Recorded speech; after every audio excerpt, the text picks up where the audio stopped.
حضرت امام حسین رضی اللہ تعالیٰ عنہ کو مل گئی تھی، تو آپ نے سوچا کہ میں مدینہ المنورہ کو بھی اسی لیے چھوڑ کے آیا ہوں کہ اگر میں مدینے کو نہ چھوڑتا تو میری وجہ سے حضور کا حرم مدینہ، حضور کا حرم خون سے رنگین ہوتا، یزید مجھے آرام سے بیٹھنے نہ دیتا، میں نے بیعت اس ظالم کی، اس فاسق کی، اس فاجر کی، اس شرابی کی، اس زانی کی نہیں کرنی تھی، اور اس نے اس کے بدلے میں مجھے قتل کرنا تھا، اور وہاں لڑائی ہوتی، جھگڑا ہوتا، اور حضور کا حرم مدینہ جو ہے وہ خون سے رنگین ہوتا۔ حضور کا مدینہ چھوڑ دیا۔ مدینہ چھوڑنا اتنی آسان بات نہیں ہے۔ ہم بھی مدینے جاتے ہیں، کوئی 10 دن کے لیے، کوئی 20 دن کے لیے، کوئی 30 دن کے لیے، لیکن جب مدینے کو چھوڑ کر آنے لگتے ہیں تو عاشق جانتے ہیں اس وقت عاشقوں کا حال کیا ہوتا ہے۔ لوگ رو رو کے لوگوں کا برا حال ہو جاتا ہے کہ ہم نے 10 دن یہاں گزارے ہیں، کیسے یہاں سے جائیں۔ اور حسین وہ ہے جس نے 10 دن نہیں، 20 دن نہیں، 100 دن نہیں، مہینہ نہیں، سال نہیں، اپنی زندگی کے 56 سال مدینہ طیبہ میں گزارے۔ حسین ہماری طرح 10 دن کے لیے یا 20 دن کے لیے مدینے میں نہیں گیا تھا، حسین تو پیدا بھی مدینے میں ہوا تھا۔ حضور حسین رضی اللہ تعالیٰ عنہ کا بچپن بھی مدینے میں گزرا ہے، آپ کی جوانی بھی مدینے میں گزری ہے۔ حسین رضی اللہ تعالیٰ عنہ کی والدہ کی قبر بھی مدینے میں تھی، حسین کے بھائی حسن کی قبر بھی مدینے میں ہے، اور حسین رضی اللہ تعالیٰ عنہ کے نانا مصطفیٰ کی قبر بھی مدینے میں تھی۔ مدینے کو چھوڑنا اتنا آسان کام نہ تھا، لیکن چھوڑا اس لیے کہ میری وجہ سے میرے نانے کا حرم خون سے رنگین نہ ہو۔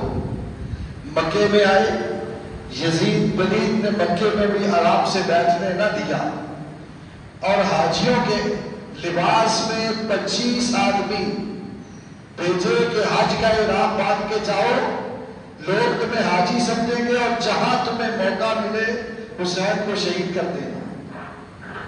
امام پاک نے سوچا کہ میری وجہ سے حرم مکہ خون سے رنگین ہوگا، یہاں لڑائی ہوگی، یہاں میرے ساتھی بھی، مجھ سے محبت کرنے والے بھی لڑیں گے، اور مکے کی حرمت پامال ہوگی۔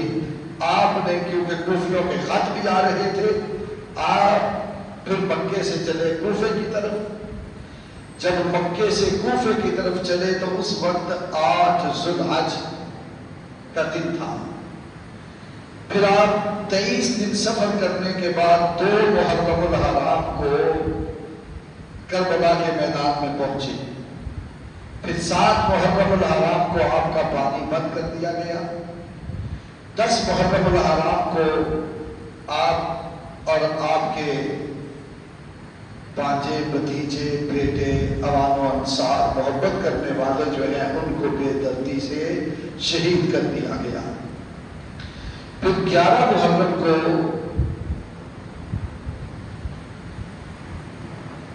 آپ کا سر انور، آپ کے بیٹوں کا، بھانجوں کا، بھتیجوں کا، اور آپ کے جاننے والوں کا سب جو تھے، ان کو نیزوں پہ اٹھا کر لاشیں بے گور و کفن پڑی ہیں، کوئی جنازہ پڑھنے والا نہیں، کوئی دفن کرنے والا نہیں، جن کی وجہ سے ہمیں ایمان ملا ہے، اسلام ملا ہے، قرآن ملا ہے، ان کے ساتھ یہ معاملہ امت نے کیا ہے جو اپنے آپ کو کلمہ پڑھنے والے مسلمان کہتے تھے، کہ ان کو شہید کیا، ان کا جنازہ بھی نہ پڑھا۔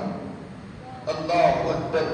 اور پھر ان کو اٹھا کر نیزوں پہ ان کی سروں کو رکھ کے چڑھا کے 11 محرم الحرام کو کوفے میں پہنچے۔ رات کے وقت 81 کلومیٹر کوفہ ہے کربلا سے۔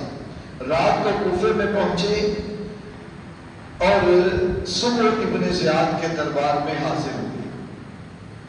جب رات کو کوفے میں پہنچے تو میں ایک روایت اکثر بیان کرتا ہوں، اور جب اس جگہ پہ میں آتا ہوں بات کرتے ہوئے تو اس سے آگے مجھ سے بڑھا نہیں جاتا اس کے بغیر، اس بات کو بیان کرنے بغیر، کہ خودی جو تھا اس کے بعد امام حسین رضی اللہ تعالیٰ عنہ کا مبارک سر تھا.